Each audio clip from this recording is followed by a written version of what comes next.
Bem-vindos a mais um vídeo de Conexão de Ideias. Hoje, um tema que divide opiniões e preocupa a muitos, que é exatamente se os nossos amigos americanos, nessa nova geopolítica mundial, tá vindo uma nova crise por aí, né? Então vamos falar um pouco sobre isso. E, antes de mais nada, agradecer você que está assistindo esse vídeo aqui de Conexão de Ideias, hashtag obrigado.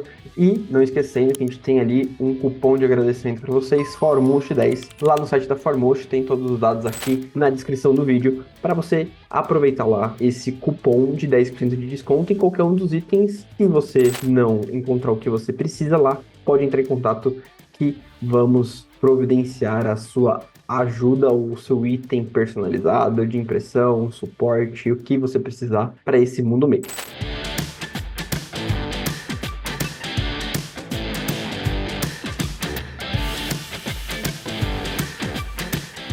Bom, galera, a gente viu aí esse ano 2025 começando bem conturbado, né? Desde o ano passado, com a eleição do Trump, a gente vem vendo medidas e posicionamentos muito mais agressivos, né? Uma abordagem muito mais centralizadora em relação ao governo protecionista, né, do Império Americano. Então, existem reformas, temas muito polêmicos, principalmente referente à migração, corte de juros, inflação, tem afetado os americanos já há alguns anos, né? Então, principalmente a economia americana tem uma crise muito forte, né? Muitos têm expectativas muito mistas, né, desse novo governo americano. Primeiramente porque o Trump trouxe aí uma secretaria, né, uma instituição do governo muito robusta de pessoas capacitadas, né? Então, é o clássico liberalismo atuando ali dentro do governo, focado em alguns temas muito chaves que o Trump já deixou claro desde o início. Um deles é exatamente a parte de imigração, então ele quer botar regras e impor regulamentos, né? Então, ele diz que é a favor a migração, desde que ela seja legal,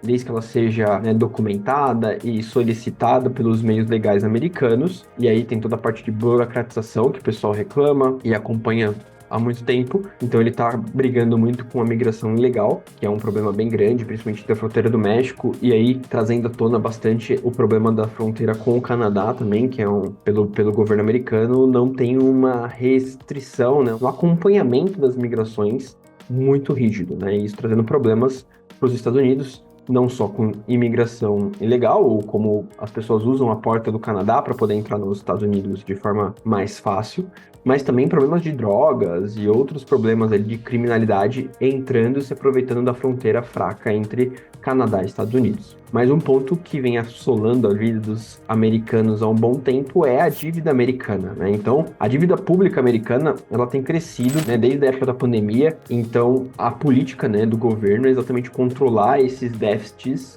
públicos, né? Então, os Estados Unidos, por ser o país fornecedor da moeda internacional, do mercado internacional, tem uma grande vantagem, né? Ele sempre vai ter um déficit, né? Então, a balança comercial dele vai ser sempre negativa, porém, o custo, né, da dívida interna americana está muito alta, e essa dívida é o que eles querem controlar e começar a fazer cortes, né? Então, o governo americano tem feito cortes não só em programas sociais, mas também fazendo uma restrição da máquina pública americana, trazendo aí um pouco mais de eficiência e modernização. Então, muitas das pessoas que o Trump trouxe para dentro do governo é focado nisso, né? Tem planos específicos para melhorar, apesar de esse tipo de movimentos também poder priorar ali a parte de inflação.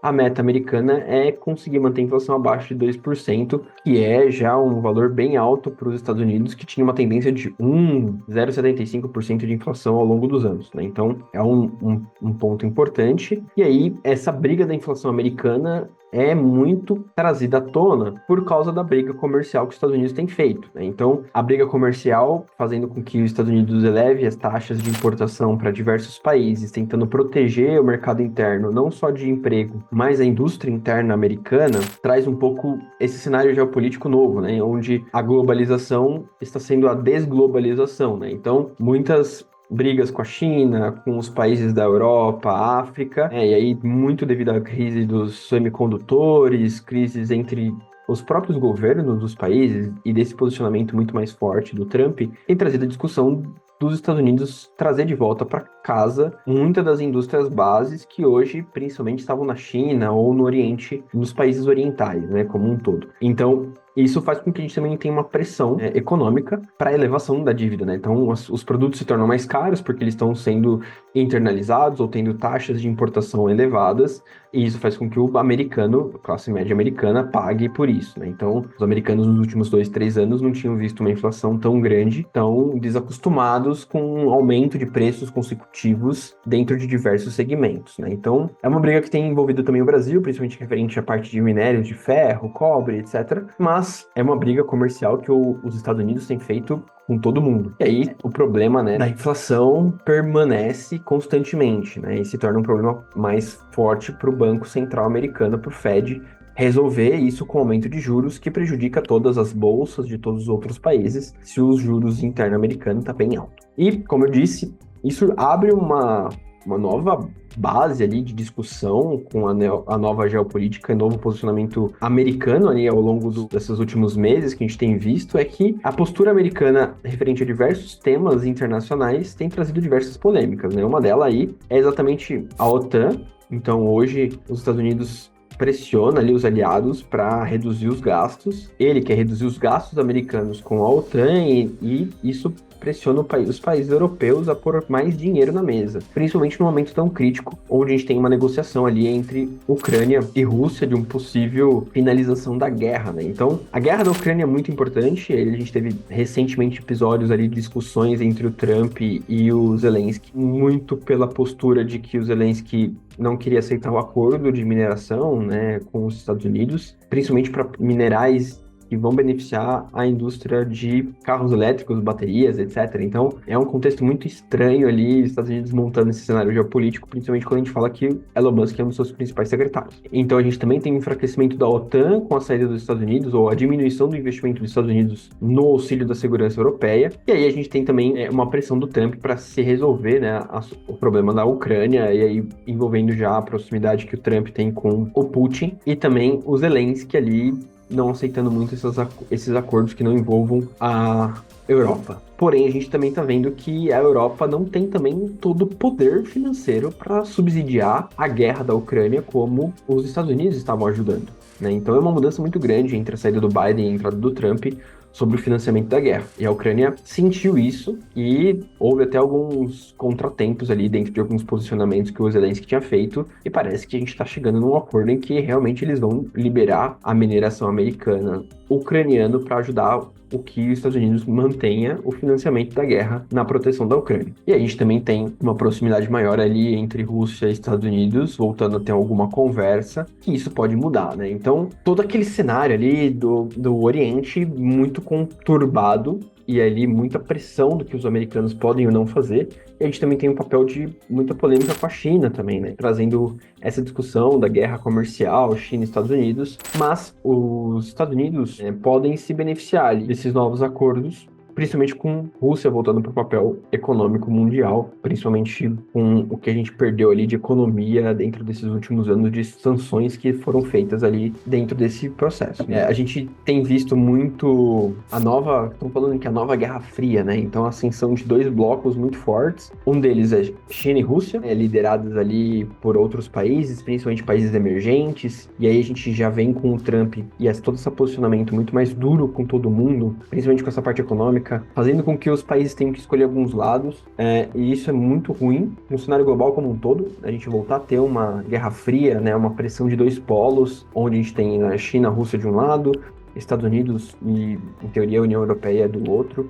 Porém, a gente sabe que, mesmo assim, Estados Unidos e União Europeia não têm uma relação ainda tão consolidada como possivelmente a China e a Rússia estão tendo dentro desses últimos anos. Têm sido os principais parceiros econômicos entre um e o outro para fortalecer a região, né? Então, se torna ali um ponto de preocupação, né? Um risco dessa guerra comercial ali, principalmente com todos os seus vizinhos que os Estados Unidos têm trazido para dentro de casa, né? Então, a gente está tendo briga comercial com México, principalmente, com o próprio Canadá, com a China, né, com a Europa. Então, é um ponto que a gente começa a se preocupar o quanto que a economia global pode reduzir, né, pode desacelerar devido a todos esses impactos. E também, o fortalecimento da economia americana pode trazer aí uma centralização do dinheiro mundial para o país e fazer com que o dólar se torne cada vez mais forte e enxuga um pouco os investimentos em outros países. E isso, obviamente, irá afetar o Brasil. A gente viu uma queda no dólar, né, com base no que a gente teve no começo do ano, porém ainda é um dólar muito alto, estamos numa faixa de 5,70, com base no que a gente estava acostumado aí há 2, 3 anos atrás, de 4,30, então assim,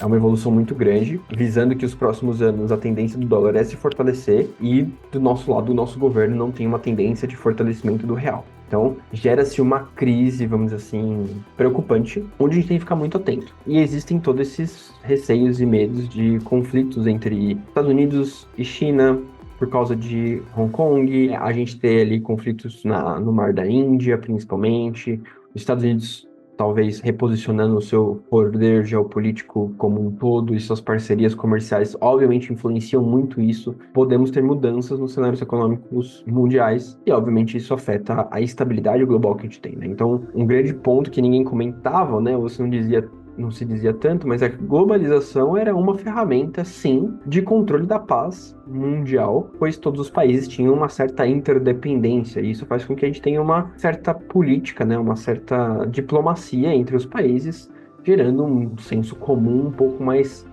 centralizado. Mas a gente tem visto nesses últimos anos, né, essa segregação, essa divisão entre o que a gente está vendo de Ocidente e Oriente. Isso pode ser um problema muito grande, um fortalecimento de um bloco muito específico ali no Oriente, os países ali, Bielorrússia, China, Coreia do Norte. Então existe ali um mal-estar social ali muito grande, onde a gente pode estar sofrendo ali nos próximos anos. Então, trouxe aqui um pouquinho dessa visão. Não temos um cenário tão positivo. Vamos assim, para você que tem investimentos fora, a tendência é que o dólar fique mais forte, que os Estados Unidos recomponha a sua economia para tentar fazer com que a máquina pública funcione melhor. Isso é muito positivo.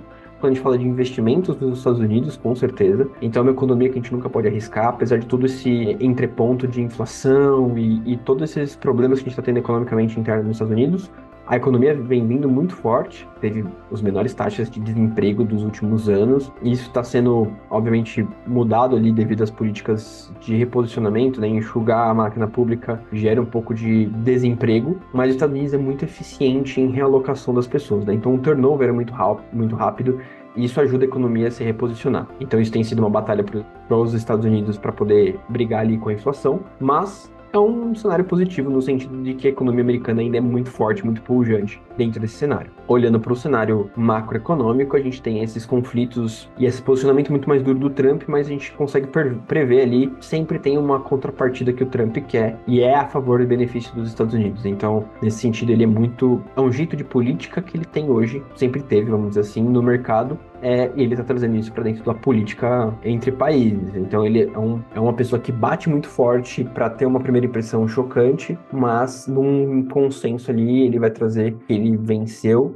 e que ele ganhou. Então é uma parada complexa, gera muito alvoroço no mercado, mas tende-se a se acalmar e a encontrar um meio termo, né? Centralizar as visões em um objetivo em comum. Bom, pessoal, espero que tenham gostado até aqui. Podemos fazer mais análises aí sobre economia e futuro de investimentos, caso vocês queiram. Então deixe aqui os comentários aqui no canal. Não esquece de deixar seu like, fazer sua inscrição para ver os próximos vídeos de conexão de ideias. Então, até o próximo. Tchau, tchau.